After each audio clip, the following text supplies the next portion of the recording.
prochaine vidéo porte sur le cycle agile. Donc, qu'est-ce que le cycle agile? J'ai fait un petit tableau ici, juste pour qu'on puisse le voir dans son ensemble. Comme ça, je vais zoomer un petit peu. Donc, on part d'un produit au départ ici.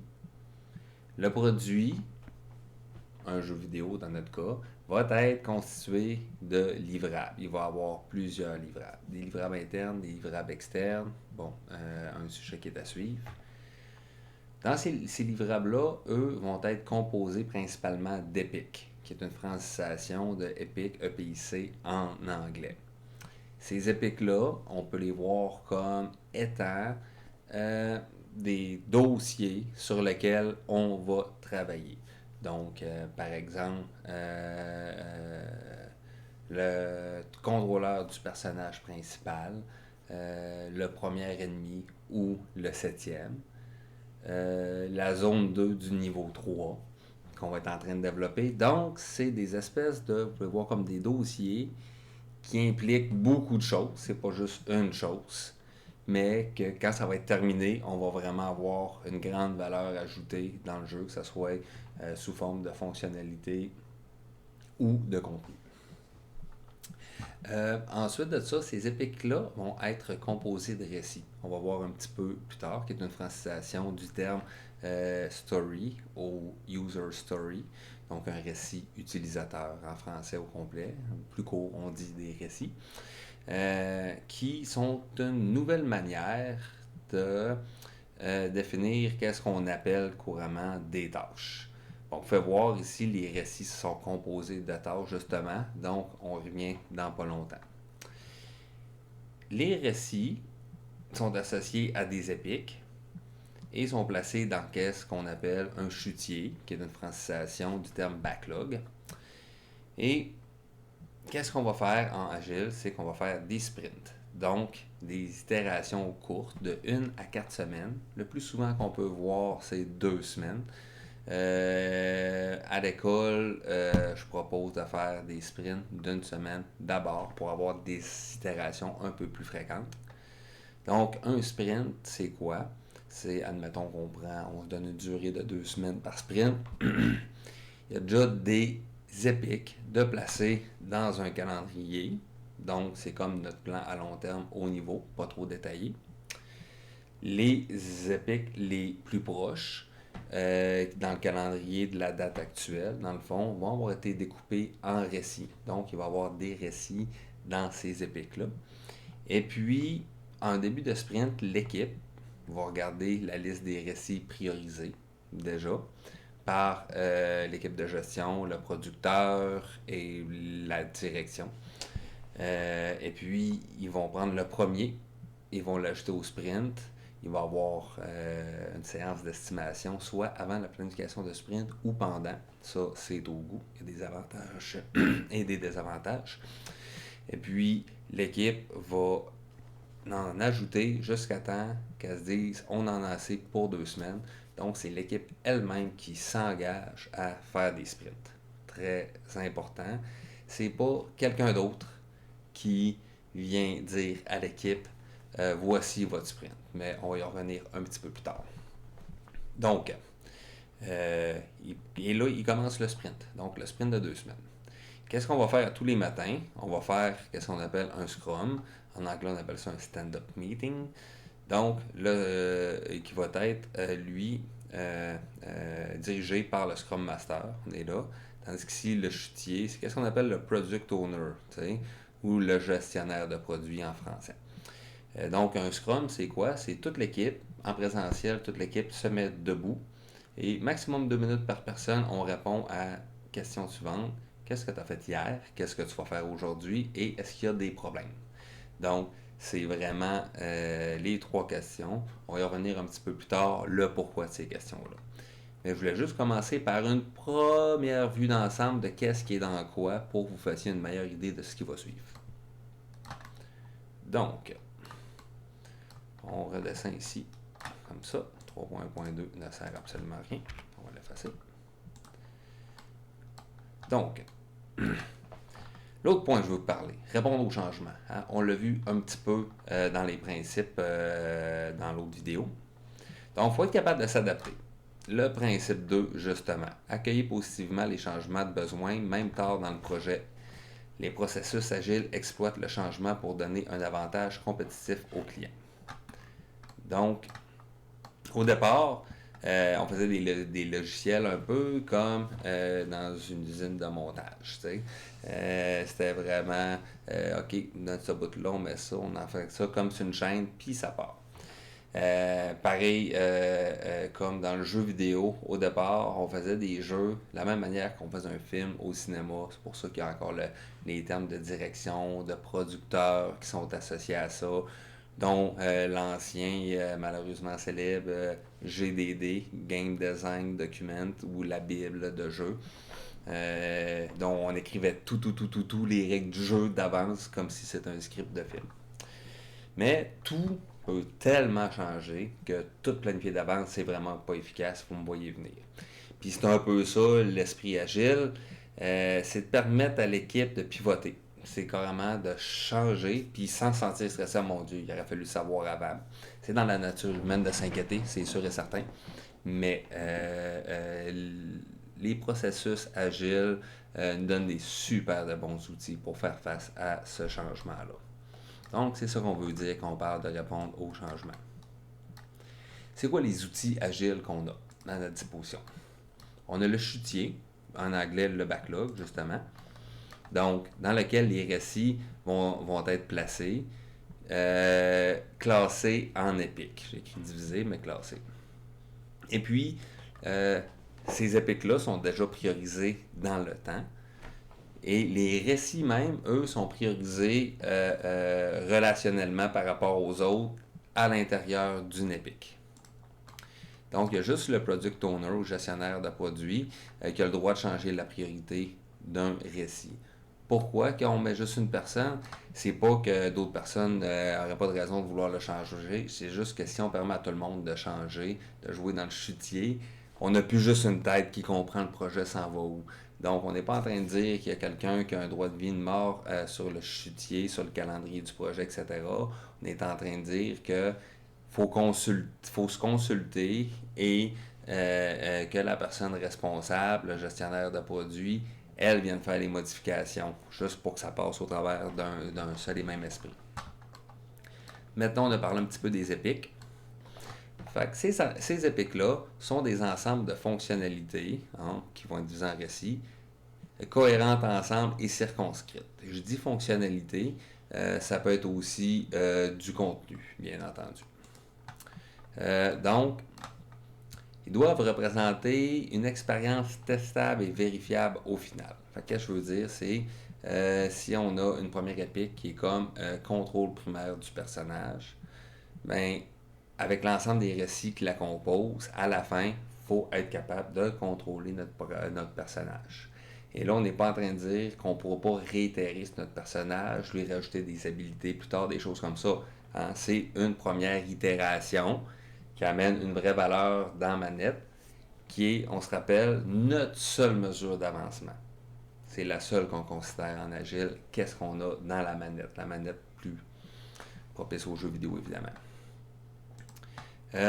Fait qu'il apporte toute la valeur testable et vérifiable. Fait que le niveau 1, niveau 2, les 3C, système de comportement, habilité 1, etc. Bien faire attention, pas rédiger d'épiques qui décrivent un type de travail. C'est une erreur commune. Donc, par exemple, une épique s'appelle éclairage, modélisation, effet sonore, trame musicale, programmation UI, narration. Une très fréquente erreur au départ d'un type de travail. Il faut que ça implique du travail qui pourrait être propre à toute discipline. Donc, c'est pas disciplinaire, ça va être sous forme de récit. Puis, je le dis souvent, hein, un jeu, c'est pas juste du son, de la programmation, des mécaniques, c'est pas juste des animations, des images, c'est un paquet de ça qu'on arrive. Donc, on pourrait voir les épiques comme ça. Bien entendu, il va y avoir des épiques qui vont être plus propres à une discipline qu'à une autre. mais il ne faut surtout pas tomber dans le piège de vraiment les étiqueter propres à une discipline. Parce que qu'est-ce qu'on veut au final? C'est de la valeur pour le joueur. Euh, Aussi, pas faire d'épique trop large, hein, quand on parle d'épique. Bon, il y a des méga épiques, de fois on emploie aussi le terme saga qui existe, là on parle principalement d'épiques. Par exemple, les niveaux avec un X, les personnages et les ennemis. Ceux-ci ne sont pas des épiques.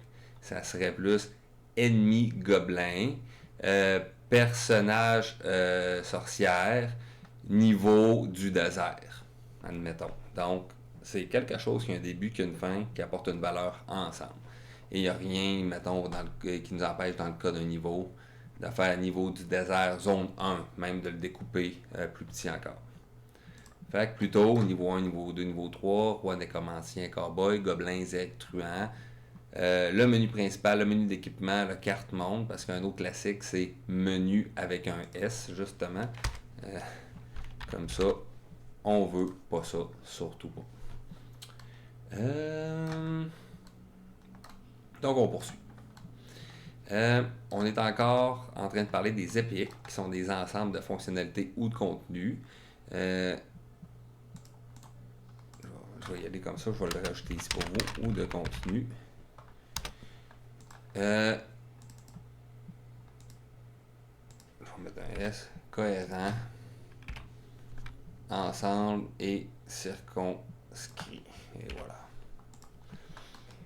Donc, on disait tout à l'heure, bon, qu'ils doivent, les épiques, représenter une expérience testable et vérifiable au final, et qui sont composés de récits utilisateurs, qui eux pourront être composés de tâches par la suite, d'où l'image des poupées russes, si on remonte à notre tableau ici.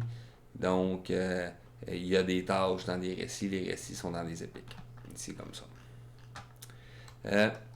Puis, qu'est-ce qu'on veut, c'est que l'ensemble des fonctionnalités des récits, ou en tout cas des récits en soi, soit plus grande que la somme de chacun d'eux quand on compose une épique. Je donne des exemples. Une épique qui va arriver, qui va être pour déplacer un personnage, un récit dans une épique, mettons, contrôle du personnage. Il y a un récit pour déplacer un personnage et on a un autre récit pour faire sauter un personnage. Ça fonctionne, c'est bon. Ça fonctionne, c'est bon. Mais les deux ensemble, ça peut permettre à un personnage de se déplacer en sautant. Donc, les deux ensemble, leur valeur est plus grande que la somme de ces deux-là, parce que ça l'ajoute quelque chose d'autre. Donc, c'est comme ça qu'il faut réfléchir une épique, c'est quoi, puis la découper en récits. On parle du principe des plus petites piles possibles qui s'applique au niveau des épiques. Donc, qu'est-ce qu'on veut dire par plus petite pile? C'est que on ne voudra pas des épiques trop larges, donc, mais pas trop petites non plus, sinon ça devient un récit. Donc, c'est vraiment d'essayer d'avoir les épiques les plus circonscrites possibles. Le cerveau humain pense beaucoup mieux comme ça.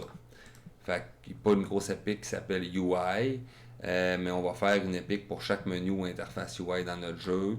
Pas ennemi S, mais ennemi 1, ennemi 2, comme on l'a vu un peu plus tôt ici là.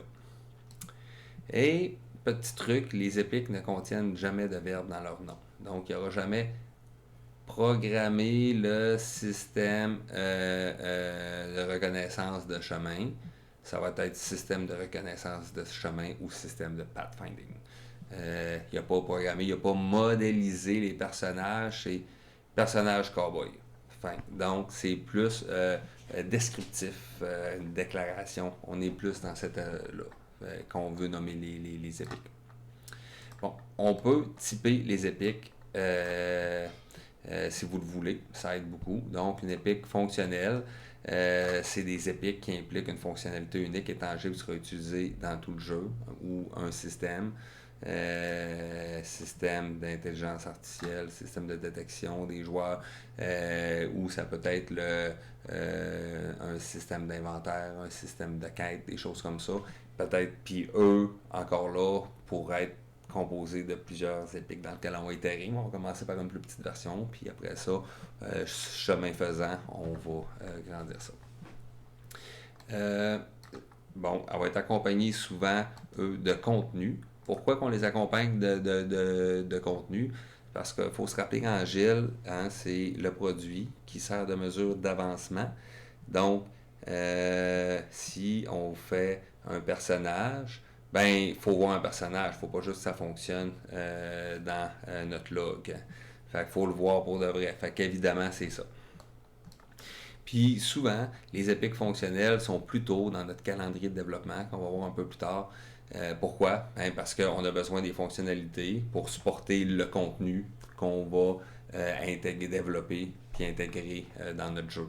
Donc, c'est juste normal d'avoir des épiques fonctionnelles plus tôt.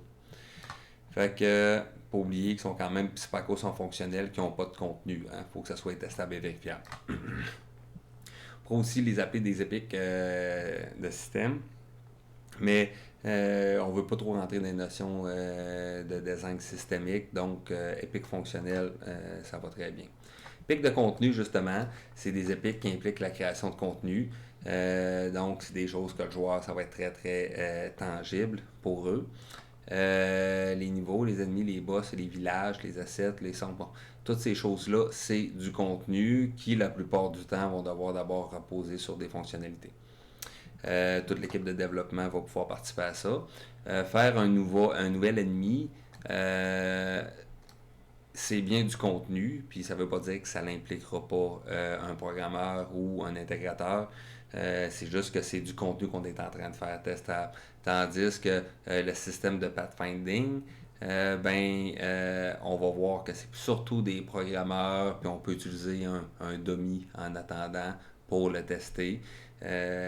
Fait que, on voit moins un peu des créateurs de contenu comme des modeleurs et des artistes SFX, admettons, ou VFX au niveau des épiques fonctionnelles. Ceci dit, c'est pas parce qu'au contraire, on est en contenu qu'il n'y a pas de programmeur impliqué. Donc, ensuite, les épiques techniques. C'est des épiques qui contiennent des fonctionnalités testables et vérifiables par l'équipe elle-même. Donc, des outils internes, système de pooling justement pour la mémoire, système de connexion multijoueur, de localisation pour gérer les langues, d'optimisation, d'autres outils peut-être pour aider les modeleurs. Donc, ceux-là seraient des épiques plus techniques. Ça veut dire qu'ils ont de la valeur principalement pour l'équipe et non pour le joueur, même si au final, c'est le joueur qui va en bénéficier. Et ça va être souvent davantage des programmeurs qui vont être impliqués là-dedans. Et les épiques d'R&D, très utiles. Hein? Ça, c'est quand on arrive devant quelque chose qu'on ne peut pas estimer. Parce que c'est des inconnus. OK, on a besoin de faire de la génération procédurale de niveau sur 3 dimensions. Combien de temps qu'on met là-dessus? On ne le sait pas. Fait qu'à ce moment-là, on va se planifier des épiques de recherche et développement, R&D. Ça peut être autant pour ça que des sujets de design. Je dois créer un système de crafting révolutionnaire pour mon jeu d'Alien intergalactique médiéval. Donc, quand on ne sait pas, qu'est-ce qu'on va faire? C'est qu'on va se donner un budget de temps. Donc, une épique d'R&D, mettons, 3 jours. Pendant ces 3 jours-là, les personnes vont arriver avec des solutions ou proposer des solutions, des idées, des pistes de solutions, où ils vont faire de la veille, des recherches, ils vont documenter les choses et au bout du budget, dans notre exemple 3 jours, on regarde, OK, y a-t-il des pistes qu'on va explorer plus? S'il y en a qui ont été trouvées, qu'on va explorer, qu'on est capable de budgéter, on va faire une vraie épique qu'on va budgéter. Sinon, on peut décider, OK, on remet 2 jours d'R&D, par exemple, sur ça et on continue. L'idée, c'est vraiment de jamais lancer personne sur la recherche et développement dans un sens où est-ce qu'ils vont venir quand ils auront trouvé. Il faut vraiment toujours budgéter et c'est là qu'on se rassoit puis on reconsidère si on continue, si on arrête, si on trouve des pistes, etc. Donc, c'était les types d'épiques. Je vais réduire ça un petit peu pour me faire un petit peu de place. Comme c'est là. Oh, je suis encore dans les épiques par contre ici. Épique, saga et sujet. Donc, on a parlé tantôt que c'est important de faire des plus petites piles que des grosses. Ça aide à augmenter la vélocité puis permet de mieux estimer le travail à faire dans le temps. C'est plus facile pour un être humain de se projeter combien de temps que ça va prendre quelque chose de petit que quelque chose de gros. Donc, si on peut déjà découper en plus petites piles plutôt qu'en faire juste une grosse quand on a la possibilité, toujours mieux. On ne perd pas de temps dans ce temps-là. On sait ce qu'est un épique, mais bon, les sagas, les sujets, c'est quoi les différences? On va en parler, bien entendu. Donc, les sujets, on va voir ça dans le calendrier de développement. Souvent, ça va être des corridors, qu'on dit track, qui rassemblent certaines épiques qui ne sont pas nécessairement une à la suite de l'autre dans le temps. Donc, si moi, je suis en train de faire un jeu dans lequel il y a un grand système de magie, je vais avoir un sujet qui va s'appeler système de magie. Je vais me mettre de votre côté, oui, comme ça. Donc, je vais avoir un sujet qui s'appelle système de magie. Et puis, si on s'imagine un calendrier de développement, là, comme une feuille Excel là, qu'on peut déplacer horizontalement, mais toutes les épiques par rapport au système de magie, parce qu'il va y avoir plusieurs choses dans ce système de magie-là, hein, c'est le point clé de vente de mon jeu, dans mon exemple, ils vont être dans ce corridor-là, puis ils n'ont pas besoin d'être toutes collées. Donc, c'est quelque chose qui va être transversal à tout le jeu. Probablement, il va y avoir des fonctionnalités, il va y avoir du contenu, il va y avoir toutes sortes de choses là-dedans. Une saga, c'est des espèces d'épiques, dans le fond, qui ensemble ont une valeur plus grande que leur somme et qui sont une à la suite des autres dans le temps. On peut voir ça comme ça. Donc, une saga, ça va être comme un contenant d'épiques, qu'on appelle aussi parfois des méga épiques. Il y a le terme saga qui a été proposé il y a quelques années justement pour différencier les deux parce qu'on peut parler aussi de sous-épiques des fois, donc méga épique, épique, sous-épique, ça devient un peu confondant. Fait ça sert souvent, mettons, on va le voir des niveaux de jeu qui seraient des trop grosses épiques, donc on aurait une saga, on va faire le niveau 1, mais plus tard, on va le découper en niveau 1, zone 1, niveau 1, zone 2, niveau 1, zone 3, etc. Donc, on va voir ça comme ça un petit peu.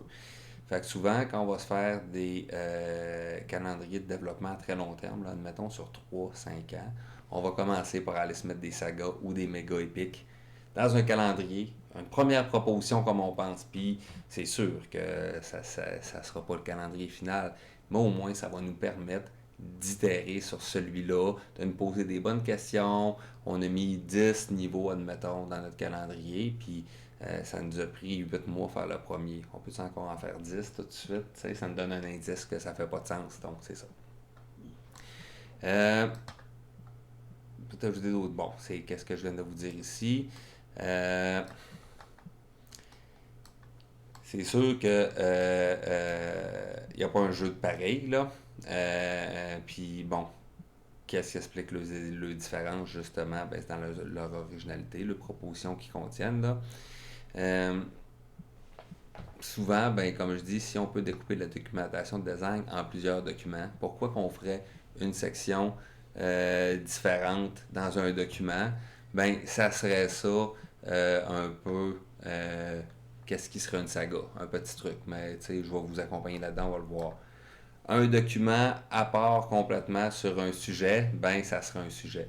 Fait qu'on pourrait voir que le sujet du système de magie, dans mon exemple, puisque je prends un des jeux que je développe, ben à l'intérieur, il y a des sections qui sont le canevas, les runes primordiales, les runes secondaires, les augmentations, les level up, ces choses-là, donc qui seraient différentes sagas que je pourrais découper en épiques souvent.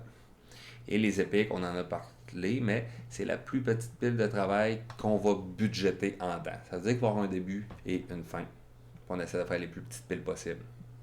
Contrairement au récit, qu'on ne budgète pas en temps, on ne le voit pas dans le calendrier. On va y revenir. Donc, c'est ça. Donc, il n'y a pas vraiment de règle d'or pour définir c'est quoi une épique, autre que qu'est-ce que j'ai dit là. Ça va dépendre de votre jeu, puis c'est pour ça aussi que, bon, vous suivez un cours, donc je vais pouvoir vous accompagner là-dedans. Maintenant, les récits utilisateurs. Un récit, vous en avez peut-être déjà fait par le passé. Qu'est-ce que ça contient? C'est un nom, des CDS, qui sont des conditions de satisfaction ou de succès, dépendamment en anglais COS, Condition of Success, Condition of Satisfaction, et des tâches, comment on va faire ça. Et ça se termine par des points de vélocité. Donc, le nom, il est composé de 3 parties. Le qui, le quoi et le pourquoi. Donc, on disait que les récits devaient absolument représenter quelque chose de testable et vérifiable. Donc, une raison qui est en lien avec ça, pourquoi que la composition du nom d'un récit utilisateur, comment il doit être rédigé, et qui, quoi, pourquoi. Donc, un exemple, en tant que joueur, c'est pour qui que ça a de la valeur. J'aimerais que mon personnage puisse sauter. Ça, c'est le quoi. En tant que joueur, pour qui ça a de la valeur, c'est quoi que je veux que ça fasse qui saute. Pourquoi que ça a de la valeur de sauter? Afin de surmonter les obstacles. Donc, en tant que joueur, j'aimerais que mon personnage puisse sauter afin de surmonter les obstacles. Celui-là, il est simple, il est assez basique, mais c'est pour vous donner une idée. Donc, dans le nom-là que j'ai dit, votre grand-mère est capable de comprendre ça. Donc, il n'y a pas... en tant que joueur, j'aimerais que le personnage saute de 10 unités métriques avec une vélocité de 5 afin de monter un peu. Bon, on ne rentre pas dans ces détails-là dans le nommage. C'est le qui, quoi, pourquoi. On me demande souvent, bon, à quoi ça sert? Pourquoi on ne fait pas juste saute bonhomme? D'être capable de répondre à ces trois questions-là pour la rédaction du nom, c'est une validation de réflexion aussi. Faire sauter qu'un personnage, on s'entend que c'est plutôt simple, mais quand on n'est pas capable de dire qui, quoi, pourquoi, ben ça veut dire que notre idée n'est pas claire. Puis si notre idée n'est pas claire, ben ça va être difficile de prendre ce récit-là, puis après ça, de le proposer à un développeur qui va programmer, modéliser ce récit-là en soi. Donc, ça aide à s'assurer d'avoir une bonne réflexion, à bien communiquer, à attraper des angles morts, dans le fond, détecter des angles morts qu'on avait. Puis, pour des raisons qui dépassent le cadre de cette vidéo-là, c'est le meilleur exercice pour devenir vraiment une bonne designer. Vraiment, vraiment de façon holistique. Donc, je dis que ta grand-mère doit comprendre, il n'y a rien de technique dans le nom. Donc, c'est comme ça qu'on va nommer. Les conditions de succès ou de satisfaction, on peut voir ça comme une liste de cases à cocher. Donc là, c'est là qu'on va être capable de dire je veux que le personnage saute au moins de 5 unités référentielles dans notre jeu. Je veux être capable de contrôler le personnage dans les airs, pas un saut à la Ghost and Goblin, là, qu'un coup qui est sauté, si le trou est là, tu peux pas reculer ou il y a un ennemi qui passe. J'aimerais ça, avoir des paramètres exposés sur la vélocité de ce contrôle-là. Si le personnage se promène comme ça, tu veux pas qu'un saute fasse ça non plus. Fait qu'il peut faire ça, mais qu'un saute, tu peux le ralentir un petit peu, mais pas autant. J'aimerais avoir des paramètres exposés afin justement de le balancer en tant que designer. Donc, pas demander à un programmeur de revenir. Fait que c'est toutes des choses plus précises qu'on va venir dire là pour le voir un peu sous une forme de case à cocher pour que quand les développeurs vont commencer à développer les récits que vous aurez rédigés, ils devront satisfaire ces conditions-là, d'où les conditions de satisfaction ou de succès. Donc, c'est plus détaillé, sous forme de liste à points. Je vais le changer pour case à cocher. Ça va être plus clair comme ça. Puis, on va pouvoir mettre aussi des liens vers la documentation de design ou des points, des cases à cocher ou les deux. Donc, il n'y a pas de problème. C'est juste de documentation de design pour donner du contexte à ce récit-là. Parfait. Mais souvent, comme je vous dis, la documentation va être accrochée à des sujets, parfois plus détaillés à des sagas ou pas. Puis dans ceux-là, il y a des épiques et les récits vont toujours être dans un épique. Donc c'est quand même assez facile de remonter l'arbre pour savoir dans quel contexte que ce récit-là se passe et où est la documentation. Mais quand même, des fois, un endroit précis de la documentation, de tout de suite mettre un lien pour le développeur, c'est une bonne pratique. Et ne pas avoir peur de donner des références à d'autres jeux en plus. Donc, un lien YouTube qui commence au bon temps, ça veut dire on partage un lien qui commence directement à la bonne seconde. C'est la chose la plus efficace. Fait que je veux que mon personnage saute comme dans la vidéo là, mais plus comme ça. Déjà, ça donne une bonne idée. Et si vous avez échappé des choses que c'est tellement évident dans votre thèse, vous avez oublié de le transmettre par écrit, ça va servir aussi là, de filet de sécurité. Bon, dans un récit, qui sont rédigés par les designers normalement.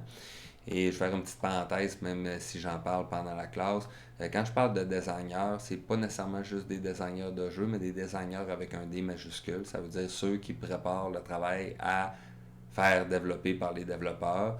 Donc, un directeur technique pourrait écrire des récits qui sont plus techniques, qui devront être développés par son équipe de programmeurs, admettons. Ou même chose pour un directeur d'animation, des choses comme ça. Fait que je parle du D avec un D majuscule, même si bien évidemment les designers de jeux vont être plus amenés à rédiger des récits souvent. Donc à ce moment-là, quand les récits sont complétés, sont rédigés, les développeurs qui les prennent peuvent les découper en tâches. Donc ça, c'est le comment. Donc là, c'est plus la personne qui a designé, qui a rédigé le récit qui fait ça. C'est vraiment les personnes qui vont le développer, hein, faire le travail associé à ça. Pourquoi? Tout simplement parce qu'il n'y a personne de mieux placé de savoir comment animer un personnage, puis que ça implique qu'un animateur, par exemple. Même chose pour toutes les autres disciplines. Et quand on va rentrer des tâches, ça pourrait arriver qu'un récit implique plus d'une personne, mais les tâches, c'est seulement une personne par tâche. S'il y a deux personnes sur une tâche, parce que c'est mal réfléchi. Pourquoi d'abord deux personnes? C'est parce qu'ils vont faire des choses différentes, donc ça devrait être deux tâches. Et là, à ce moment-là, dans les tâches, contrairement aux épiques, il y a toujours un verbe dans le nom. Ensuite de ça, on va parler de point de vélocité ou d'effort. Donc, c'est l'effort nécessaire pour faire, ou je vais écrire ici plutôt, développer un récit. Donc, c'est ça qui va dedans. On va revenir ces tâches et l'estimation dans un petit instant. Donc, pour les récits, grosso modo, c'est ça. Ensuite à ça, pendant le cours, je vais vous accompagner justement dans la rédaction de vos récits, que ça devienne plus clair. Ça, c'est vraiment c'est à titre d'aide-mémoire. On va aussi lui donner un nom significatif. Excusez-moi, je viens de faire du coq à l'âne bien raide. Donc, pour les tâches, là, j'étais juste en train de penser à tantôt, puis j'ai sauté. Maintenant, bon, plus précisément, les tâches. Hein? Les tâches, on lui donne un nom significatif, donc c'est une phrase courte qui comporte un verbe. Fait que c'est pas une description. Fait que, avec les méga épiques, je vais leur nommer ici en saga pour suivre mon lexique, les épiques, les récits et les conditions de satisfaction. On a assez de contexte là, pour comprendre la tâche est associée à quoi. Des fois, ça va prendre des précisions, mais moi, qu'est-ce que je conseille toujours de toute façon, c'est que ce soit les développeurs eux-mêmes qui rédigent, qui découpent les récits en tâches. Donc, ça va être très très rare. Une personne par tâche et seulement, comme on a dit. On va assigner un type de travail aux tâches si on les fait. Donc, vous allez voir ça dans la structure de gestion de projet qu'on va mettre en place. Donc, c'est une tâche de programmation, c'est une tâche de design, c'est une tâche de modélisation 3D, de VFX, etc. Et une tâche possède des points de vélocité, oui ou non, ou ce qu'on appelle des points d'effort. On va y revenir, mais il y a deux manières de faire de l'estimation en agile. C'est l'estimation au niveau des récits ou l'estimation au niveau des tâches. Au niveau des tâches, ça va être beaucoup plus précis, donc parfait pour une équipe qui débute, mais beaucoup plus long d'estimer chaque tâche, tandis qu'au niveau des récits, un peu moins précis, mais beaucoup plus rapide. Parce que, surtout pour une équipe qui commence en agile, c'est assez fastidieux le processus d'estimation. Ça prend du temps, on n'estime pas en heures exactement. Donc, il y a toutes sortes de contraintes autour de ça. Donc, je vais revenir sur l'estimation un petit peu plus tard ensemble. Mais comme je vous disais, il y a deux façons d'estimer, par tâche ou par récit. Et plutôt qu'utiliser des heures quand on fait de l'estimation, on va utiliser la suite de Fibonacci. On va changer son nom, pauvre petit, je l'ai débaptisé, de Fibonacci. Qui est 1, 2, 3, 5, 8, 13, 21. Donc, on peut voir, mettons, 1 plus 2, ça donne 3. Puis là, on en revient, 3 plus 2, ça donne 5. 5 plus 3, ça donne 8. 8 plus 5, ça donne 13. 13 plus 8, ça donne 21. 21 plus 13, ça donne 34. Bon, on ne s'en rendra jamais là. Normalement, on n'essaiera jamais de dépasser de 13. Mais je veux déjà vous donner un petit heads up là-dessus. Dans une autre vidéo, on couvrira les sprints, les rôles et autres notes, mais c'est quelque chose d'assez standard que vous connaissez déjà et qu'on va parcourir tout le long de la session, évidemment. Donc, j'espère que vous avez apprécié la vidéo, puis on se revoit bientôt.